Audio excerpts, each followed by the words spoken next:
Attention, please. It's time for the final countdown. The show starts in 4, 3, 2, 1. Let's rock.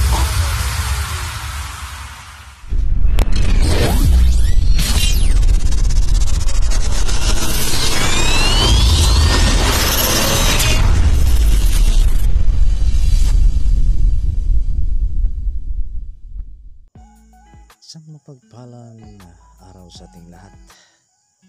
Yan, nagpa-deliver na ako ng buhangin o sun sa English.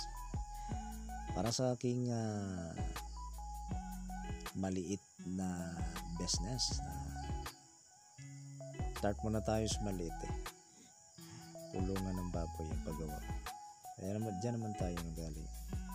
Ang success ay nagsimula sa maliit hanggang ito ay lalaki. Try. Sabi nga nila, try and try until you succeed. Yung aso, hindi bumaba. Kailan inaabangan ng aso namin na yan. Inaabangan talaga. So, yan ang buhay ng tao. Mangarap tayo ng ganito. Pero kailangan natin magsipag.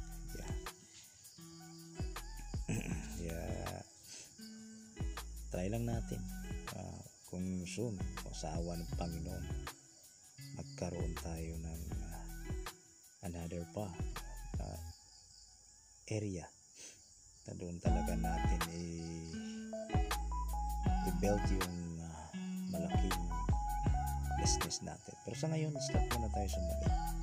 Ayan, malapit na matapos si pinsan ko kasi sila block tayo.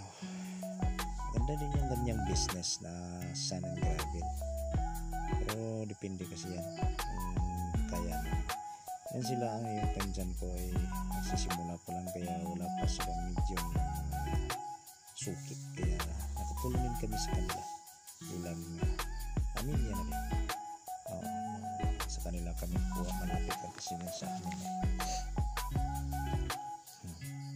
Yan, kabili na tayo ng cement saka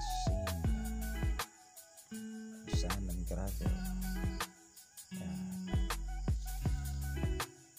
Busy ako yan. Ayan, nagsimula na sila. Simula na talaga yung aking kulungan. Hindi namin tinanggal yung mailo kasi laking trabaho niyan kasi paputo mo pa yan. At saka yun, hindi na yan hindi kaya ng tao. Tanggalan na namin ng mga sama. Yan, simula na si Kuya mag-mix ng semento at buhangin yung balas. Hindi po madali yung ganyan trabaho na construction. Naranasan ko din yan Naku, ihingal ka talaga kapag ikasanay. Kailangan may hangin ka. Kasi gagawa na sila ng cake. Maminday, rakitira. Nagawa sila ng cake. Luto. Tawag namin sa amin yan, nagluto ng cake. Good ng mga construction. Nag-enjoy naman. Kahit pagod, trabaho. Itong grupong to, tinatawag silang team lasing. Mga Bisaya, team palahubog yan sila. Kasi after down, ayan si Kuya, pinasok ko yung paa niya sa pinasok. Magaling to sila mag-mix. Yung ganyan trabaho, alam ko yan May video nga ako dyan, nagmamasa ako. Kasi sila team lasing to after daw ng trabaho, maglalasing na sila. Bibili daw sila ng long leg at pulang kabayo. Pero kawawa naman kapag iubos niyo Kuya yung sahod ninyo. Nako, mag-iwan naman, magtira kayo para sa pamilya niyo. Baka sa Panginoon may pangbili kayo, pero pag uwi sa bahay walang ulam ng pamilya niyo. Yun ang mahirap. Hindi namin natin sila kasi yung trabaho, naranasan ko yun, mahirap, pagod ka, diba? Kaya yun, naaaliw na lang sa pag-iinom, pagkakantahan. Ako noon ako hari ng videoke dahil kumakanta pero ng ganyan trabaho, kakanta na naman, iinom. Tapos ang sobrang kalasingan, nagagapang na. Nasan ko nga nalasing ako. Akala ko yung gas station ay bahay na. Doon ako humiga. Binuwat ako ng kasamahan ko, sinakay muli sa motor. Loko talaga na. Kaya kung maglalasing kayo, huwag naman ubusin. Kaya wala na naiwan sa sarili nyo at wala na sa pamilya nyo. Kaya iniwan ko yung ganyang bisyo. Kasi hindi yan nagbibigay dulot sa pamilya ko sa anak ko. Kaya na yun mas okay walang bisyo. Ang bisyo mo lang ay kain. Kain lang. Huwag lang inom ng matindi. Kasi iba kasi ito sila maglalasing. Halos wala nang maiwan sa akin. Ubos lang. Yan si kuya na lang nag-isa dyan. Hindi pa na naluto na yan kuya. Ihain mo sa kanila. Ayan, kuha na siya. Finish. Lagyan pa ng putik para mas ano pa siya. Mas madaling mag-mix. Ayan siya.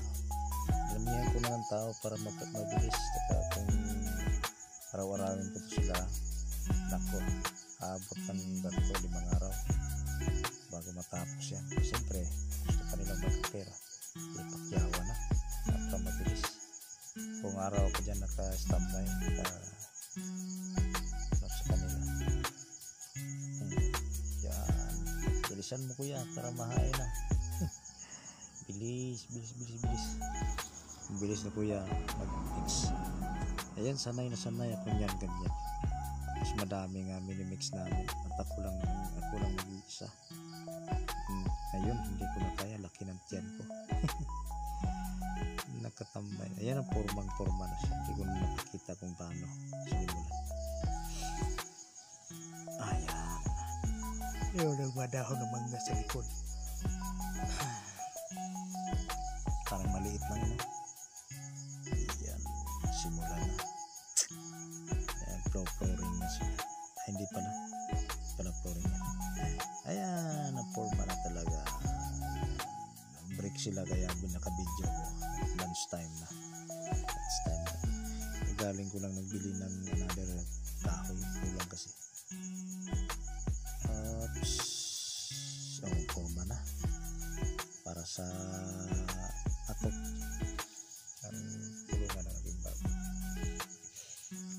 Dali lang kapag mabilis yung trabaho. Kapag may pera talaga. Katuwa naman. Kung walang construction worker, paano na? Ayan ano na sila ng scene kasi umulan dito. Every afternoon nag-uulan dito. Yung mga asawa nila nag-aantay. Kasi after that kukunin na nila yung kita ng kanilang asawa para di mapunta sa inuman. Tiblasing kasi to Sabi nga ng isang asawa nito, nagawa na daw sila ng barracks nila at doon sila mag-ipon-ipon lahat at di na makauwi sa bahay, doon ang tutulog. Pero bisyo daw pag uwi pa lasing na lasing. Ayan, nagmimix na para sa flooring yan sila. Flooring na kasi. Yeah, tapos na kasi yung ito po. Yan. Daming mga dyan sa trabaho. Ayan, bilisan nyo. Kasi umulan kasi yan init at ulan yung nila mga construction worker. Ulan, init, talaga gaya ganyan. Hindi naman natin sila masisisi. After that maglalasing. Ayan, na forma na talaga yung kulungan. Kulang na lang ilalagay dyan. Thank you so much sa likod nito. Salamat sa iyo.